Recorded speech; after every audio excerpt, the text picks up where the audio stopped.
teman-teman kita tadi udah kuis, sekarang kita ke penjelasan materinya gitu ya. Bapak akan sedikit menjelasin gitu ya tentang materi kali ini, yaitu tentang IP address. Nah, kita lanjut langsung. Nah, IP address 192.168.1.1. Nah, kira-kira dari kalian ada yang pernah dengar gak nih IP address itu apa gitu? Yo. Oke, Fadli, boleh? Pernah Pak. Jadi kalau nggak salah IP address itu kayak alamat pemilik komputernya gitu Pak. Oke, alamat komputer betul banget. Jadi IP address itu betul ya. Jadi suatu identitas jaringan dari komputer yang kita pakai misalnya kayak gitu. Jadi IP address itu sebuah alamat di mana alamat itu menunjukkan identitas dari komputer kita. Nah, jadi komputer dari jaringan lain tuh tahu kalau misalnya kita ngirim alamat tuh ke mana sih gitu. Nah, ya kayak alamat rumah aja gitu. Kayak misalnya alamat rumah Bapak nih misalnya Cidurian. Nah, jadi misalnya dari teman-teman nih kayak Fadli, Niko, Faris, atau Sevi gitu ya mau kirim surat atau kayak gimana misalnya ke rumah Bapak ya cari aja alamat Cidurian nomor berapa misalnya kayak gitu. Nah, IP address juga sama kayak gitu sistemnya. Nah, bentuk dari IP address tuh kayak yang di bawah contohnya. Ada 192.168.1.1. Nah, jadi ini ada 4 bagian ya, 4 bagian dari IP. Nah, tapi di sini tuh IP versi keempat. Nah, jadi IP versi 4 tuh ada 4 bagian di sini. Ini salah satu IP default sih biasanya 192.168.1.1. Nah, ada juga IPv6. IPv6 tuh mungkin kalian bisa cari sendiri gitu ya.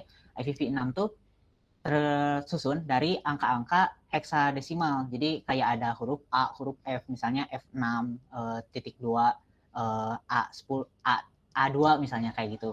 10 gak ada ya heksadesimal. Nah, kayak gitu. Pokoknya intinya IP address itu sebuah alamat gitu, alamat dari komputer kita.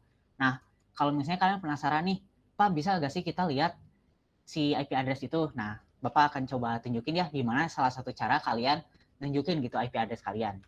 Nah, kalian salah satu caranya itu bisa ke CMD ya. Mungkin kalian beberapa ada yang tahu gitu CMD, Windows R untuk munculin Windows Run ini, lalu ketik CMD di sini bisa langsung oke gitu. Nah, udah muncul ya. Di sini CMD ini itu sebuah command shell gitu ya.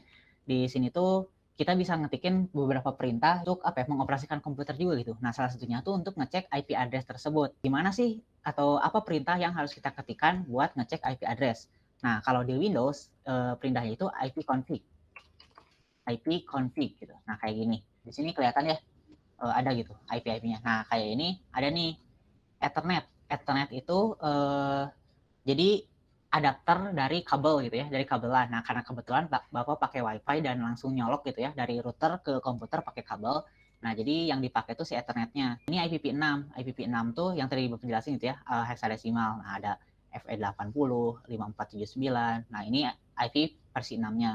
Nah, kalau IP versi 4-nya yang ini 192.168.1.4. Nah, mungkin kalian kalau penasaran bisa cek nih sekarang juga gitu karena simple ya kayak tadi tinggal Windows R, CMD, langsung ketik IP config gitu.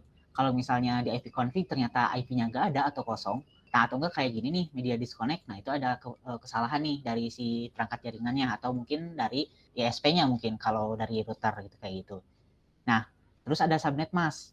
Subnet mask ini tuh salah satu bagian dari IP. Subnet mask ini tuh untuk menentukan subnet gitu ya. Subnet tuh jadi bagian dari jaringan. Nah, kalau yang ini subnet 255.255.250 tuh ini subnet yang bisa mencakup banyak IP gitu. Nah, nanti di pertemuan selanjutnya kita akan belajar soal subnet gitu. Jadi subnet itu gak cuma 255 ini gitu ya. Ada juga banyak gitu. Kayak gitu. Nah, kalau gateway gateway itu kira-kira ada yang tahu nggak gateway gitu ya? Dari namanya aja gateway. Ada yang bisa ngebayangin apa fungsi dari gateway ini gitu? Ayo teman-teman ada yang tahu nggak? Atau nyerah nih? Gimana? Oke, sepertinya pada bingung ya. Bapak jelasin aja gitu. Nah, gateway itu kurang lebih kayak gini. Misalnya tadi kan kalau diibaratin IP itu alamat rumah kita nih, berarti kan rumah. Nah, kalau gateway itu kita ibaratin sebagai pintu gitu. Nah, gimana misalnya kita tuh data gitu ya. Nah, kita tuh ada di dalam rumah. Nah, kita mau ke alamat rumah lain misalnya, ke alamat 1.5 misalnya tetangga Bapak gitu ya. Nah, pas mau ke sana tuh kan kita harus nyari dulu pintu keluar nih. Kalau mau keluar rumah tuh kita pasti ada pintu. Nah, gateway itu berperan sebagai pintunya gitu.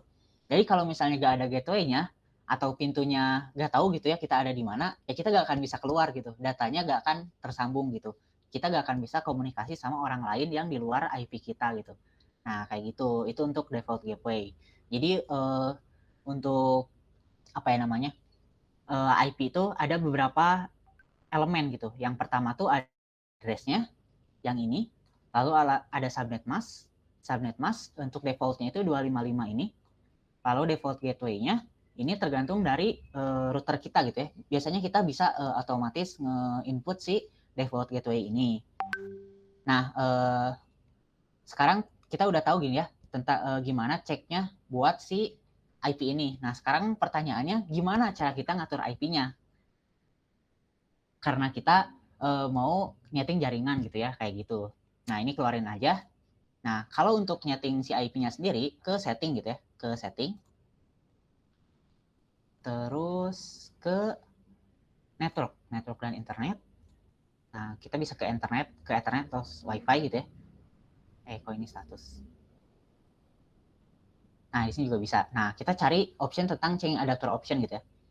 Nah, ini. Nah, udah keluar. Nah, di sini tuh ada beberapa internet gitu. Nah, di sini ada beberapa koneksi gitu ya. Koneksi yang dipakai gitu di komputer kita. Pertama tuh ada internet yang tadi Bapak jelasin itu lewat kabel. Lalu ada Wi-Fi. Kalau Wi-Fi kalian udah ngerti lah gitu ya tentang gimana. Nah, misalnya kita mau atur Wi-Fi nih. Misalnya kita mau pakai IP sendiri gitu ya. Kita bisa klik kanan di Wi-Fi ini. Nah, langsung ke properties. Nah, di sini ada banyak nih pilihan. Nah, di sini ada kalian bisa nyeting. Di sini ada IPv4. Mungkin kalau nggak jelas bisa di zoom out ya. Di zoom in gitu dari PC kalian atau misalnya di HP. Nah, ini ada IPv4. Terus juga ada yang pilihan IP versi 6. Nah, kita karena IPv4 aja belajarnya gitu. Kita klik 2 kali di sini. Nah, di sini ada nih pilihan. Di sini pilihan yang awalnya tuh obtain an IP address automatically gitu.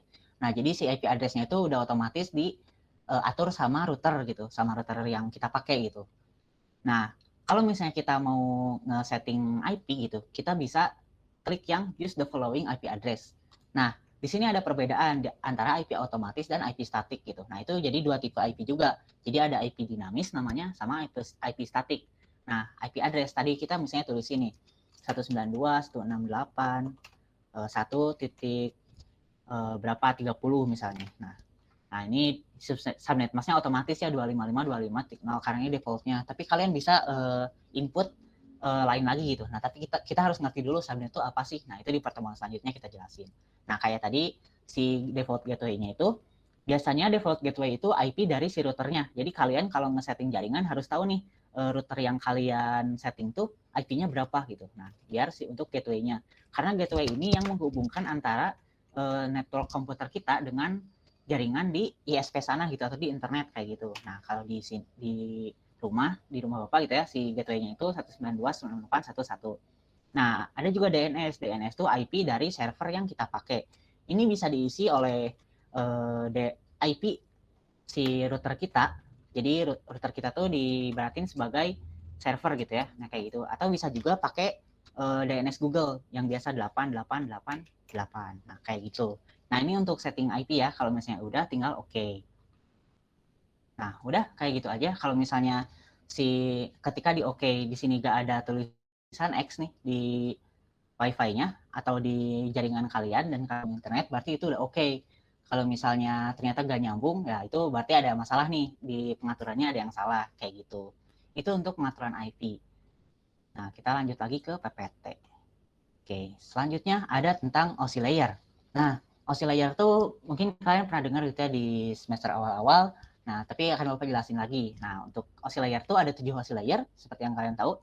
Ada layer application, presentation. Nah, tapi meskipun ini urutan paling atasnya tuh application ya, urutan paling atasnya application nih. Tapi kalau kita baca OSI layer tuh harus dari bawah.